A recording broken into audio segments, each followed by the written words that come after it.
J'ai écrit le livre Le bout du tunnel parce que je désirais dire aux gens que, d'une part, on peut guérir de ce trouble de stress post-traumatique et leur dire aussi qu'il est beaucoup plus fréquent et beaucoup plus courant que ce que l'on croit.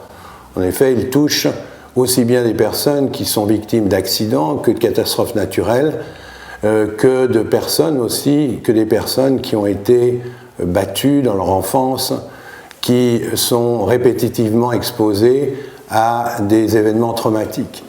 Il y a évidemment des professions à risque, telles que les policiers, les soldats, les gardiens de prison, mais aussi tous les travailleurs sociaux, par exemple, qui toute la journée entendent des récits d'enfants battus et autre chose, mais ça peut toucher les avocats, des juges, des travailleurs humanitaires et aussi tous les urgentistes. Alors comment apparaît ce trouble? Tout être humain, tout mammifère, lorsqu'il est en face d'un danger ou d'un événement traumatique, il va avoir trois réactions qui sont automatiques, qui ne partent absolument pas du cerveau. Soit il va fuir, soit il va agresser, soit il va figer. Et on imagine toute l'énergie qui est bloquée à ce moment-là. L'autre chose, c'est qu'il y a une émotion que la personne ressent, souvent de façon totalement inconsciente, c'est qu'elle est fortement en colère. Et on voit qu'à ce moment-là, toute une énergie va être bloquée.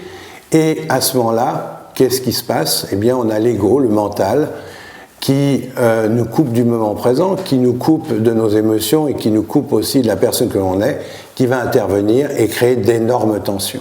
Ces tensions, à partir du moment où elles perdurent dans un corps humain, eh bien, peuvent amener la personne à souffrir de multiples maux, mais dont un principalement dont on parle, c'est-à-dire le trouble de stress post-traumatique, qui a 4 grandes caractéristiques. Première chose, ce qu'on appelle des reviviscences, c'est-à-dire que la personne va avoir des flashbacks, va repenser à des moments de l'agression ou bien de ce qu'elle a vécu lors de l'événement traumatique. Deuxième grande catégorie de symptômes, c'est ce qu'on appelle les évitements, c'est-à-dire elle va tout faire pour éviter de se retrouver dans la même rue, dans le même lieu, ou d'entendre parler de ces choses. Troisième grande catégorie de symptômes, ce sont ce que l'on appelle l'engourdissement, c'est-à-dire que la personne se coupe au niveau émotionnel, se coupe d'elle-même et évidemment va se couper des autres. Quatrième grand groupe de symptômes, ce qu'on appelle les altérations négatives, c'est-à-dire elle va être dans l'hypervigilance, avoir des conduites à risque pour elle-même. Ce qui se passe aussi, c'est qu'à partir du moment où on a ces blocages et ces blocages d'énergie, eh bien, d'autres maladies, qu'elles soient physiques ou mentales, peuvent apparaître, ce qui amène beaucoup de gens à se suicider, par exemple, ou à être en dépression ou des pseudo-psychoses.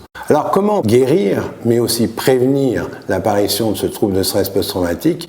Eh bien, c'est d'aller à l'envers du mental, de l'ego, qui est cette chose qui nous coupe du moment présent, qui nous coupe de nos émotions, comme on l'a vu, c'est-à-dire d'essayer de débloquer l'émotion, notamment de colère, qui a été bloquée lors de l'événement traumatique. Et pour cela, il y a une méthode que j'expose dans le livre Le bout du tunnel, en détail, et que vous pouvez lire, qui consiste à essayer de se retrouver dans le moment présent, dans un premier temps, pour recontacter cette colère qui a été bloquée des mois, voire des années avant, afin de s'en libérer, et c'est ce qui entraîne immédiatement la guérison de ce trouble. Ça a l'air simple, c'est plus compliqué à faire, mais toute personne est capable d'y arriver.